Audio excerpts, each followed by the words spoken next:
오늘 하나님께서 우리에게 주시는 하나님의 말씀은 에베소 5장 10절 말씀입니다.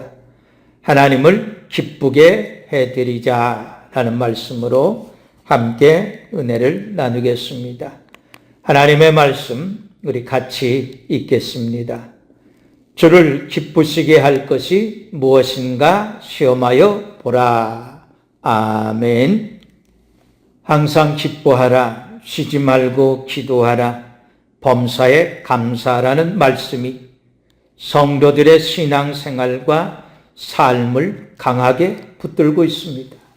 그래서 성도들은 어떻게 하면 내가 항상 기뻐할 수 있을까? 어떻게 하면 내가 기도 쉬는 죄를 짓지 않고 기도할 수 있을까? 어떻게 하면 내가 범사에 감사할 수 있을까에 대해서는 많이 생각합니다. 그런데 이런 것들이 자칫하면 하나님을 위한 것이 아닌 자기 자신을 위한 것이 되어버릴 수 있다는 것입니다. 내가 항상 기뻐해야 하는 이유가 하나님과 어떤 관계가 있고 내가 쉬지 않고 기도하는 것이 하나님과 어떤 관계가 있으며 내가 범사에 감사하는 것이 하나님과 어떤 관계가 있는지 스스로에게 물어보면 알게 될 것입니다. 내가 좋으면 하나님도 좋은 것 아니냐 하는 정도의 수준에서밖에 답을 찾지 못할 것입니다. 왜냐하면 그런 고민이나 질문을 신중하게 해본 적이 없었기 때문입니다. 바울은 우리는 몸으로 있든지 떠나 있든지 주를 기쁘게 하는 자가 되기를 힘쓴다 라고 말씀했습니다.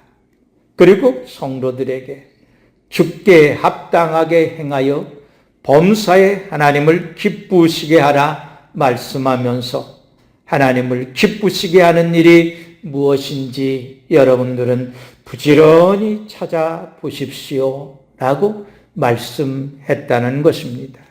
그래서 이제부터 우리는 하나님을 기쁘시게 해드릴 수 있는 일이 무엇이 있을까? 우리 신앙생활의 목표와 방향을 수정해야 한다는 것입니다. 나를 기쁘게 하는 것 말고 하나님을 기쁘게 해드릴 수 있는 게 무엇이 있는지 생각해보고 부지런히 찾아서 실천하는 신앙생활을 하라는 것입니다.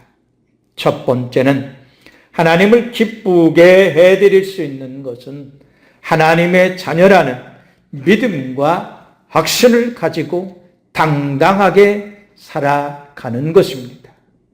하나님을 가장 마음 아프게 하는 것이 무엇이겠습니까? 우리가 하나님께 더 많은 것을 해드리지 못해서 속상해 하시는 것이 아닙니다. 하나님은 무엇이든지 하실 수 있는 분이십니다. 하나님을 가장 마음 설레게 하고 기쁘게 해드리는 것은 우리가 하나님의 자녀인 것을 조금도 부끄러워하지 않고 구김살 없이 하나님의 자녀로 세상에서 당당하게 살아가는 것입니다. 다윗은 진실로 이제 나는 내 분수에 넘치는 큰 일이나 내 힘으로 감당할 수 없는 놀라운 일에는 관심조차 두지 않겠다 말했습니다. 다윗은 더 많은 일을 해야겠다고 고민하는 것이 아니라 이제부터는 더 많은 일을 하려고 더 큰 일을 하려고 몸부림치기보다는 하나님을 기쁘시게 해드리는 일이 무엇인지를 찾아 그 일에 집중하겠다고 말한 것입니다. 우리가 하나님을 기쁘게 해드리는 것은 간단합니다. 하나님이 내 아버지이심을 알고 내가 하나님의 자녀인 것을 알고 그 믿음을 가지고 세상에서 살아가는 겁니다. 바울은 이것을 깨닫고 나는 너희 아버지가 되고 너희는 나의 자녀가 되리라고 말씀하신 하나님의 말씀을 성도들에게 다시 한 번 더 언급하며 전합니다. 하나님이 아버지가 되고 우리가 하나님의 자녀가 되는 것을 하나님이 가장 기뻐하신다는 겁니다. 예수님께서 하나님을 기쁘게 해드릴 수 있었던 것은 예수님께서 세례를 받으시고 물에서 올라오실 때 성령님이 충만하게 임하셨는데 바로 그때 하나님께서 이는 내 사랑하는 아들이요 내 기뻐하는 자라는 말씀을 예수님께서 들으신 겁니다. 그리고 변화산에서 또다시 이는 내 사랑하는 아들이요 내 기뻐하는 자라는 하나님의 말씀을 예수님께서 들으신 겁니다.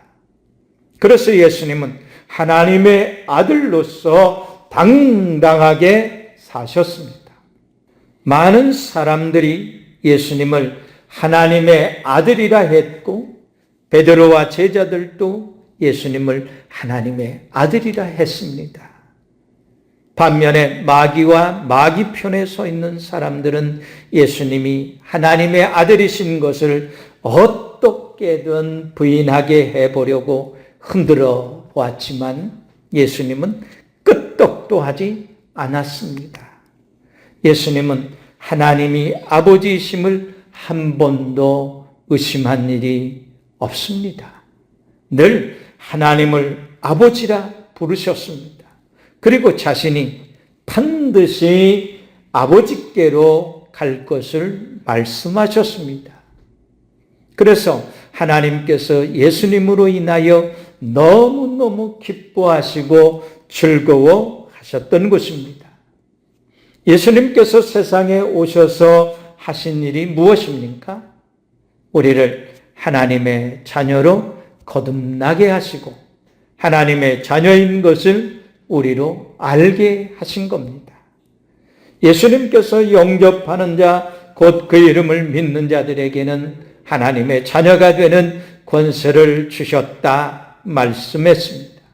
그리고 예수님께서 성령을 보내주실 것인데 성령이 친히 우리의 영과 더불어 우리가 하나님의 자녀인 것을 증거하시리라 말씀했습니다. 그런데도 우리는 하나님의 자녀인 것에 대한 믿음과 확신이 없어 자꾸 흔들리고 있다는 것입니다. 하나님의 기쁨을 빼앗아 가는 것은 우리가 하나님의 자녀인 것을 의심할 때입니다. 하나님의 자녀인 것을 믿지 못하고 의심하는 것은 하나님의 가슴에 대못을 받고 비수를 꽂고 성령을 근심하게 하는 일입니다.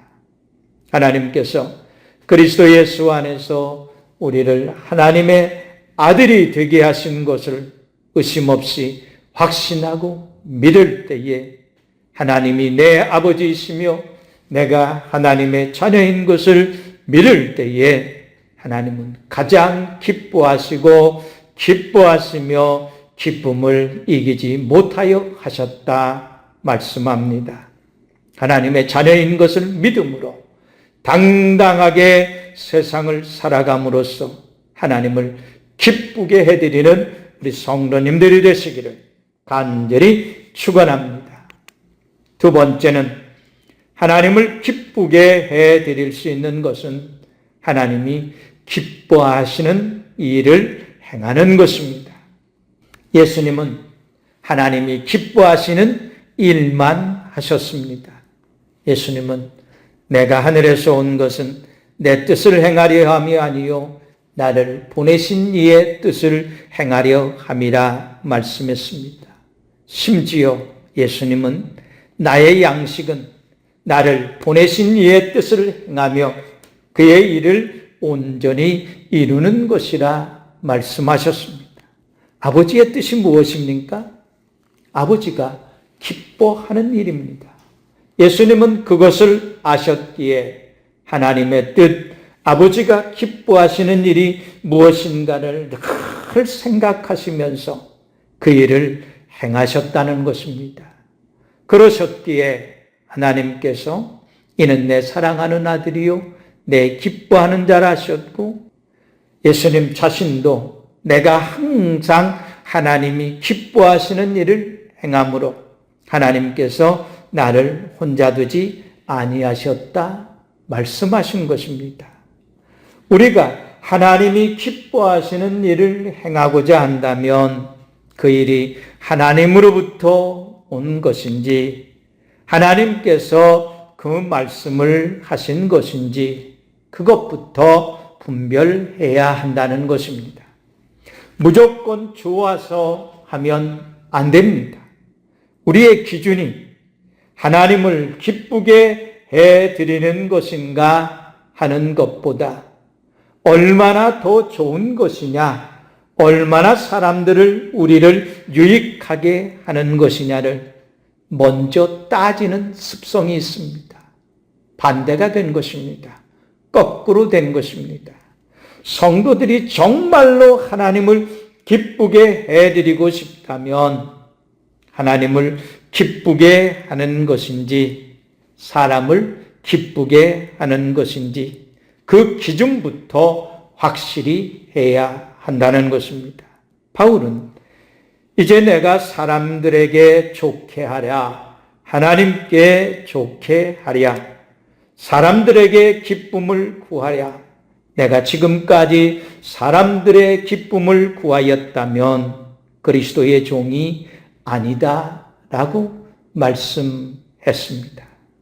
다윗이 이스라엘과 유다의 인구 조사를 하기 위해 군대 사령관 요압에게 너는 이스라엘 모든 지파 가운데로 다니며 이제 단에서부터 브엘세바까지 인구를 조사하여 백성의 수가 얼마나 되는지 내게 보고하라 명령을 내렸습니다.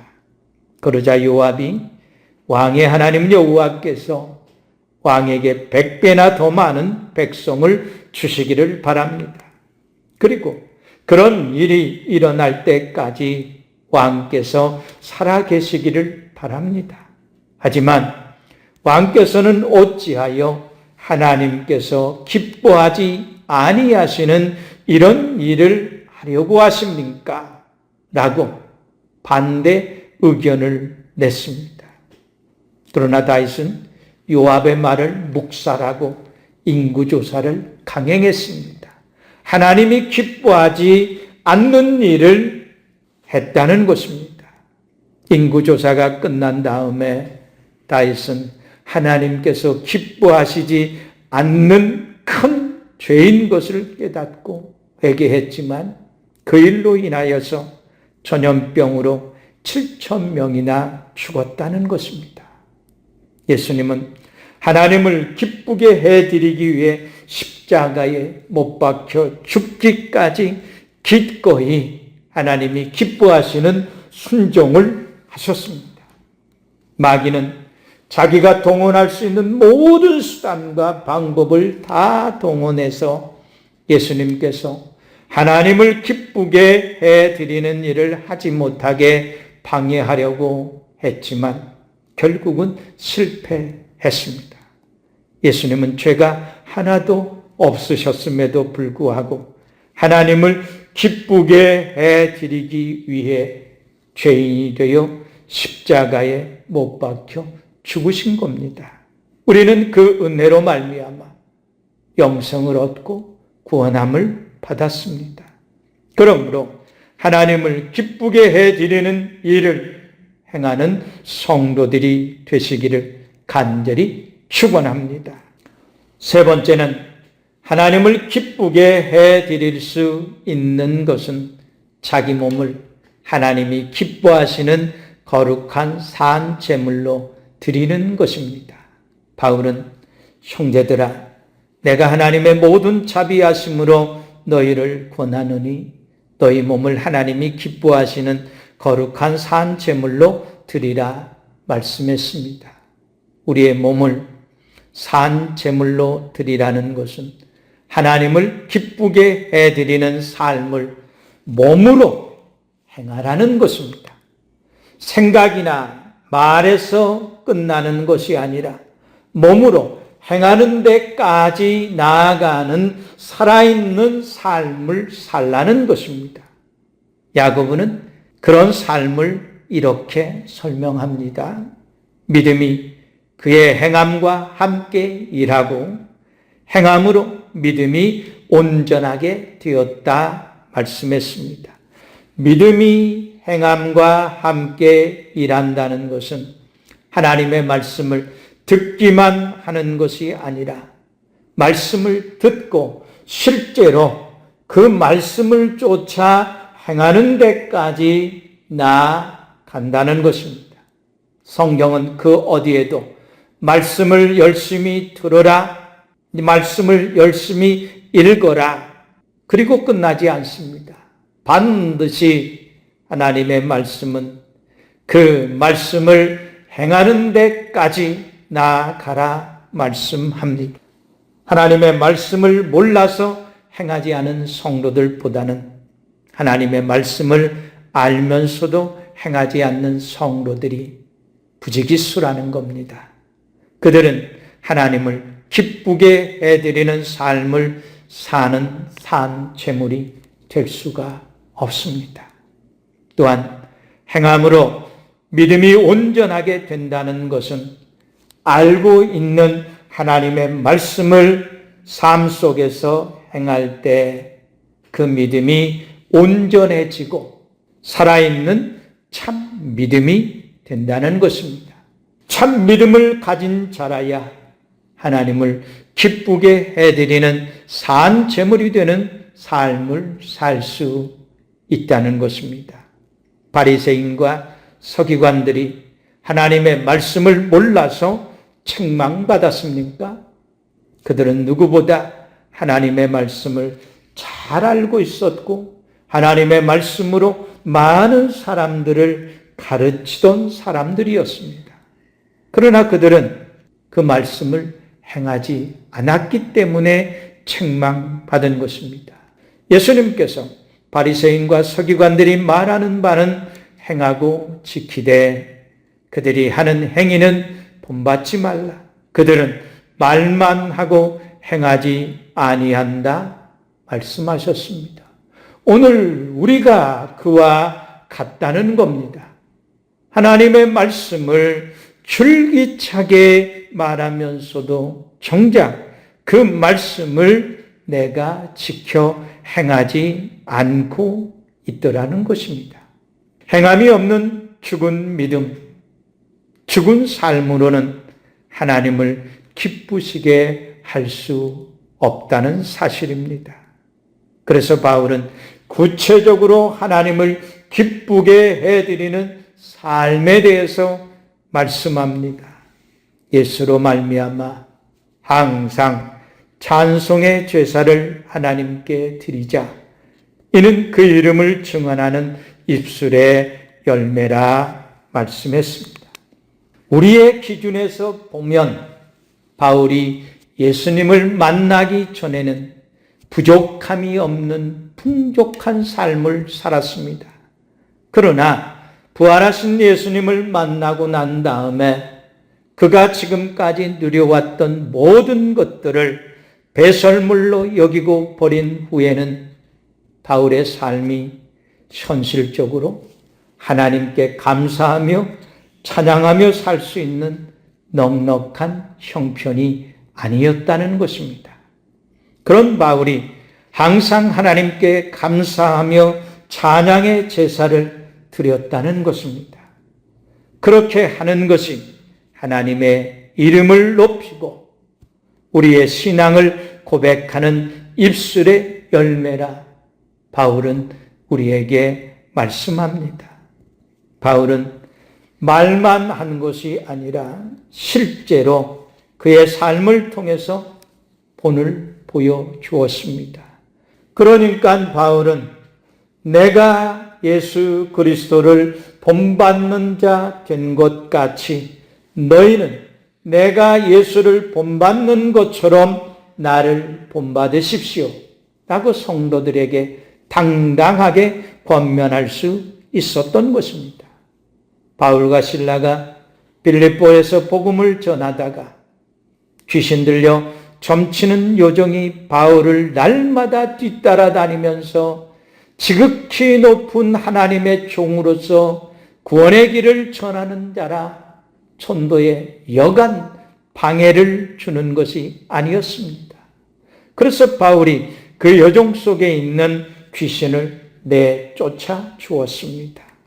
그 일로 여종의 주인에게 고소를 당했고 관리들이 옷을 찢고 매질하라고 판결을 내렸습니다.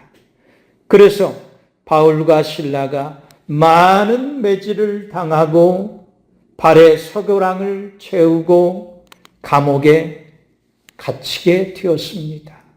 그런데 한밤중에 바울과 실라가 하나님께 기도하며 찬송을 불렀습니다. 그들의 기도와 찬송 소리를 감옥 안에 있던 죄수들이 다 들었습니다. 그때 갑자기 감옥이 흔들릴 정도로 큰 지진이 발생을 했습니다. 감옥문이 모두 열리면서 죄수들을 묶고 있던 쇠사슬도 다 풀렸습니다. 그때 바울이 간수에게 주 예수를 믿으라. 그리하면 너와 내 집이 구원을 받으리라 복음을 전합니다. 그리고 간수와 그의 가족들 모두 예수 그리스도를 믿음으로 말미암아 구원을 받게 되었습니다. 그리고 그 다음 날 관리들이 바울과 실라를 풀어 주었습니다. 바울과 실라가 감옥에 갇혔을 때 우리는 복음을 전해야 하니 하나님 우리를 이 감옥에서 당장 꺼내어 주십시오. 그래서 기도하고 찬양한 것이 아니었습니다. 예수 그리스도의 이름으로 귀신을 쫓아냈고 예수 그리스도의 이름으로 매를 맞았고 쇠고랑에 묶이었고 감옥에 갇힌 것을 감사하며 기도했고 기뻐하며 찬양했다는 것입니다. 하나님께서 간수와 그의 가족들을 구원할 줄 누가 알았겠습니까? 간수와 그의 가족들을 구원하기 위해서 하나님께서 바울과 실라로 하여금 매를 맞게 하고 감옥에 갇히는 고통을 당하게 하셨다고 설교한다면 이 설교를 듣는 성도들 가운데 몇 사람이나 아멘 하겠습니까? 그런데 구약의 요셉은 그렇게 아멘합니다. 자기를 애굽의 노예로 판 형들에게 하나님만이 하실 수 있는 일을 내가 어떻게 하겠습니까? 형님들은 나를 해치려고 했지만 하나님께서는 형님들의 악을 선으로 바꾸어 오히려 많은 사람들의 생명을 구하고자 하셨습니다. 라고 말했다는 것입니다. 이것이 내 몸을 거룩한 산 제물로 하나님께 드려 하나님을 기쁘게 해드린 믿음의 사람들의 삶의 고백입니다. 내 몸을 끝까지 하나님께 온전히 드려 하나님께 드리는 산 제물들이 되시기를 간절히 축원합니다. 사랑하는 성도 여러분, 하나님을 기쁘게 해드리는 성도님들이 되시기를 간절히 축원합니다. 하나님의 자녀로서 당당하게 살아갈 때 하나님께서 우리를 기뻐하십니다. 또한 하나님이 기뻐하시는 일들을 행할 때에 하나님께서 우리를 기뻐하십니다. 나아가 어떤 상황 속에서도 하나님께 감사하며 찬양함으로 자기 몸을 거룩한 산 제물로 구별하여 하나님께 드릴 때 하나님이 기뻐하십니다. 하나님의 은혜로 예수 그리스도를 믿음으로 말미암아 구원함을 받고 그 은혜로 인하여 지금까지 살아온 것을 감사하며 모든 상황 속에서 함께 하시는 임마누엘 하나님을 찬양하며 하나님을 기쁘게 해드리는 산 제물로 살아있는 삶을 살아 하나님을 더욱 기쁘게 해드리는 우리 성도님들이 되시기를 예수 그리스도의 이름으로 간절히 축원합니다. 아멘.